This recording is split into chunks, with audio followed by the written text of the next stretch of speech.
Good morning class. आज हम पढ़ेंगे बाल गोविंद भगत पाठ। बाल गोविंद भगत मंझोले कद के गोरे चिट्टे आदमी थे। 60 से ऊपर के ही होंगे। बाल पक गए थे, लंबी दाढ़ी या जटा रूट तो नहीं रखते थे, किंतु हमेशा उनका चेहरा सफ़ेद बालों से ही जगमग किए रहता। कपड़े बिल्कुल कम पहनते, कमर में एक लंगोटी मात्र और सिर पे कबीर पंथियों की कनफटी टोपी।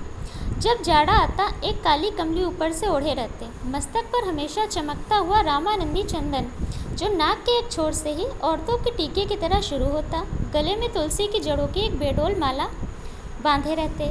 तो पहले पैराग्राफ में बाल गोविंद का एक शारीरिक या उनकी वेशभूषा के बारे में बताया गया कि शरीर से वे एक मंझले कद के यानी कि मीडियम, न बहुत लंबे न बहुत ज़्यादा ठिगने, गोरे चिट्टे आदमी थे। एज का अनुमान लगाया गया कि 60 के ऊपर के होंगे। बाल आधे पक गए हैं, दाढ़ी लंबी नहीं है, जटा जूट नहीं है साधु महात्माओं की तरह, किंतु हमेशा सफ़ेद बालों से, मतलब कोई फैशन भी नहीं है कि हेयर कलर लगा के बिल्कुल यंग बने।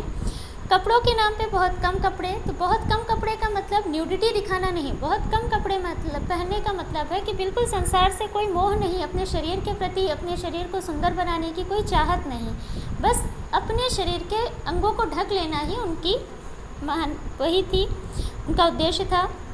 जाड़े में एक काली कमली या लोई ओढ़ लेते।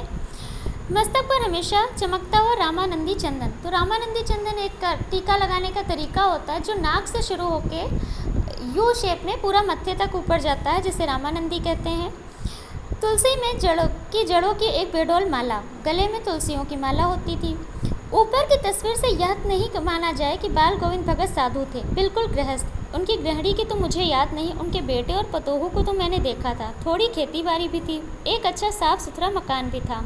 तो उनके लुक को देखकर ये भी नहीं कहा जा सकता कि वे गृहस्थ हैं, क्योंकि गृहस्थ होगा तो घर होगा, मकान होगा, अच्छे से सजाएगा, संवारेगा, खुद को भी अच्छा करेगा। और उनको देखकर साधु भी नहीं कहा जा सकता, क्योंकि ना तो वे साधुओं की तरह जटाएं रखे हैं, ना जूट हैं, ना उन्होंने कोई एक ही भगवा कपड़े धारण कर रखे हैं। तो वो बीच के थे, क्योंकि लोगों ने ये उनकी वाइफ को तो नहीं देखा, लेकिन उनके बेटे बहू को देखा। तो अब बेटा है, बहू है, तो ज़रूर शादी हुई होगी, उनका घर रहा होगा, उनका परिवार रहा होगा। तो वो बीच के थे, ना वो गृहस्थ थे ना वे साधु थे, अर्थात वे गृहस्थ होकर भी साधु जीवन का पूरा पालन करते थे, किंतु खेती बाड़ी करते, परिवार रखते। बाल गोविंद भगत साधु थे, साधु की सब परिभाषाओं में खरे उतरने वाले। तो वे स्वभाव से साधु थे और दिखावे से साधु नहीं थे। मतलब सच्चा साधु की यही पहचान होती है, यही इस पाठ में बताया गया है कि जो सच्चा साधु होता है वो दिखावा नहीं करता है, वो अपने कर्मों से ये बताता है कि वह साधु है। कबीर को साहब मानते थे, उन्हीं के गीतों को गाते, उन्हीं के आदेशों पर चलते। उनके जो आइडियल थे वे कबीर थे। तो जैसे कबीर का भी परिवार था, कबीर गृहस्थ भी थे, लेकिन उन्होंने जो लेख लिखा या जो उनकी सोच थी वो समाज को बदलने या समाज के हृदय को परिवर्तित करने की शक्ति रखती थी, क्योंकि वे चाहते थे कि हिंदू मुस्लिम में भेद ना हो। वे जाति, धर्म, ईश्वर, ढोंग, दिखावा इन सब का बहिष्कार करते थे। तो वैसे ही भगत भी कबीर को अपना आइडियल मानते थे और कबीर की तरह ही गृहस्थ होते हुए भी साधु जीवन का पूरा पालन करते थे।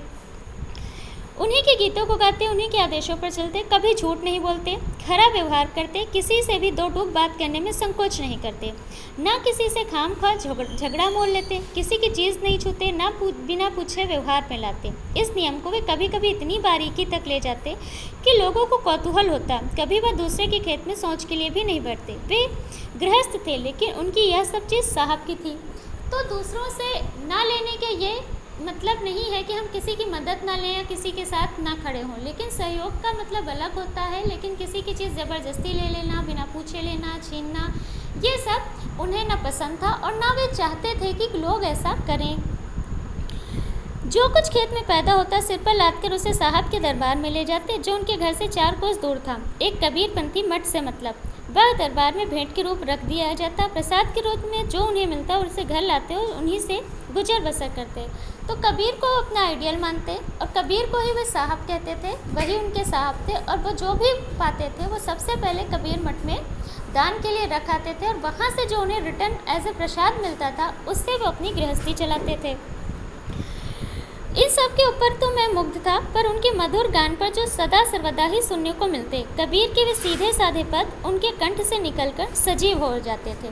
तो उनके व्यक्तिगत या शारीरिक जो विशेषताएं बताई गई हैं उन पर तो लेखक मुग्ध था, लेकिन सबसे ज़्यादा जो भगत की चीज़ आकर्षित करती थी लोगों को, वो थी उनकी गायन विद्या। और गायन में वे क्या गाते थे?